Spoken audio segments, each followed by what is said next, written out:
नमस्कार दोस्तों, आज हम बात करने जा रहे हैं प्रभु जी की निस्वार्थ भक्ति के बारे में कि प्रभु जी की निस्वार्थ भक्ति हम कैसे कर सकते हैं। ये हम एक कहानी के माध्यम से जानेंगे। अगर आपको वो कहानी अच्छी लगे तो लाइक और सब्सक्राइब ज़रूर करिएगा। चलिए कहानी को आगे बढ़ाते हैं।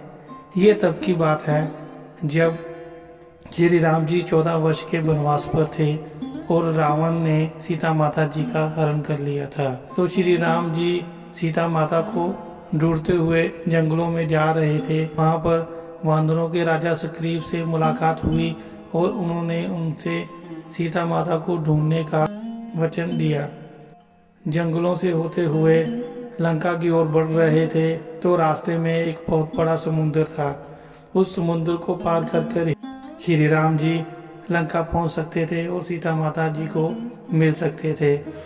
तब सारे जानवर इकट्ठे होकर उस समुद्र के ऊपर पुल बनाने की कोशिश कर रहे थे। जैसे ही वो पत्थर रख रहे थे वह पत्थर पानी में डूब जा रहा था।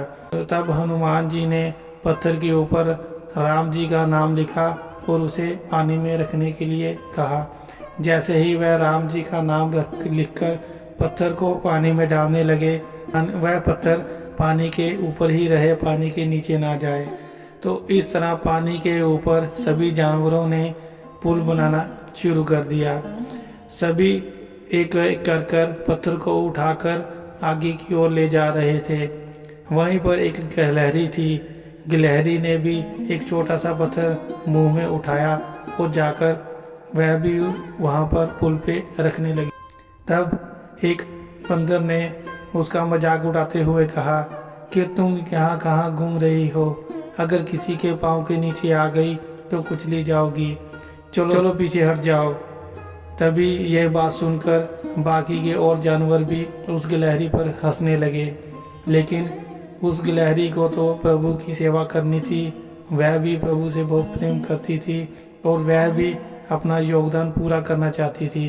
पर वह मुंह में छोटा सा कंकर उठाती और जहाँ वह पत्थर रख रहे थे उनको वहाँ पर जाकर कंकर को छोड़ देती। तभी वह बंदर फिर से उनका मजाक उड़ाने लगे। तो श्री राम जी ने जब ये देखा कि वह गिलहरी का मजाक उड़ा रहे हैं तो विश्राम के समय उन्होंने सबको बुलाया। जब सब लोग इकट्ठा हो गए तब श्री राम जी ने गिलहरी को बुलाया और कहा, मैंने देखा है कि आप सब लोग गिलहरी का मजाक उड़ा रहे थे, लेकिन वो जो काम कर रही थी उसके काम से क्या फ़ायदा हो रहा है और वो क्यों कर रही है ये कोई नहीं जानता। तो मैं आपको बताता हूँ उस काम से क्या हो रहा है। तब श्री राम जी ने सभी को इकट्ठा किया और पुल के पास ले गए और फिर उन्होंने दिखाया कि जहाँ जहाँ पर उन्होंने श्री राम के बड़े बड़े पत्थर रखे हुए थे तो उनके बीच की जो छोटी छोटी सी दरारें थी, तो गिलहरी जो छोटे छोटे कंकर पत्थर वहाँ पर रख रही थी उनसे वह दरारें भर रही थी। तो उन्होंने कहा कि हर किसी की भक्ति, हर किसी का काम एक समान नहीं होता, लेकिन भक्ति और प्रभु प्रेम एक समान होता है। आपके शरीर के आकार के हिसाब से आप ज़्यादा बड़ा काम कर रहे हो, लेकिन अपने शरीर के हिसाब से वह भी अपना काम कर रही है। तो आप लोगों को उसका मजाक नहीं उड़ाना चाहिए। ये बात सुनकर गिलहरी बहुत खुश हुई क्योंकि उसकी सबके सामने प्रसन्नता हुई थी। तब गिलहरी श्री राम जी के चरणों में आकर माथा टेकने लगी और श्री राम जी ने अपने हाथ को फेरा तो उसकी पीठ पर 3 धारा बन गई। माना जाता है कि पहले गिलहरी का सिर्फ एक ही रंग होता था, उसकी पीठ पर कोई धारियां नहीं होती थीं, लेकिन प्रभु जी के हाथ लगाने से उसके शरीर पर धारियां आ गईं और वह धन हो गई। तो दोस्तों, ये थी प्रभु जी की निस्वार्थ भक्ति, क्योंकि गिलहरी ने किसी से कुछ नहीं मांगा था।